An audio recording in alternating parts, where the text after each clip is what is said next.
मंत्रालयात दलाली करणारे दलाल असल्याचं रणधीर सावरकर यांनी आरोप केले। तर मंत्रालयात दलाली करणाऱ्यांची चौकशी करणार का?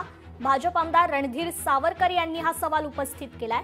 भाजप आमदाराचा भाजपच्याच मंत्र्यांना हा खडा सवाल आता उपस्थित केला गेलाय।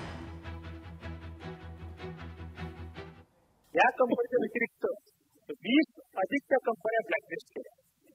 त्याच्यामध्ये काही लोकांवर गंभीर आरोप आहेत, काही लोकांचं त्या अधिकाऱ्यांना पटत नाही म्हणून त्यांना ब्लॅकलिस्ट केलं।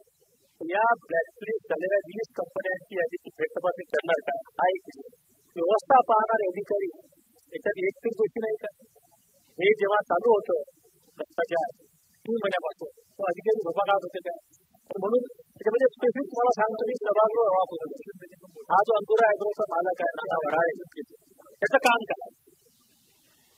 शिक्षण विभागात मागच्या 10-15 वर्षापासून सरकार कोणाचे असतं, हा व्यक्ती अल्पसंख्याकचा दर्जा मिळवून देण्याचं काम, दलालीचं काम मंत्रालयात करतो। हा म्हणेल ती फाईल पुढे जाते। तर शिक्षण विभागात नोकरी भरती असते ना, त्याच्यामधला अप्रुव्हल हा आणून देते। याची SIT तुम्ही करणार का? लोकशाही मराठी ऐका, पहा, जागरूक रहा।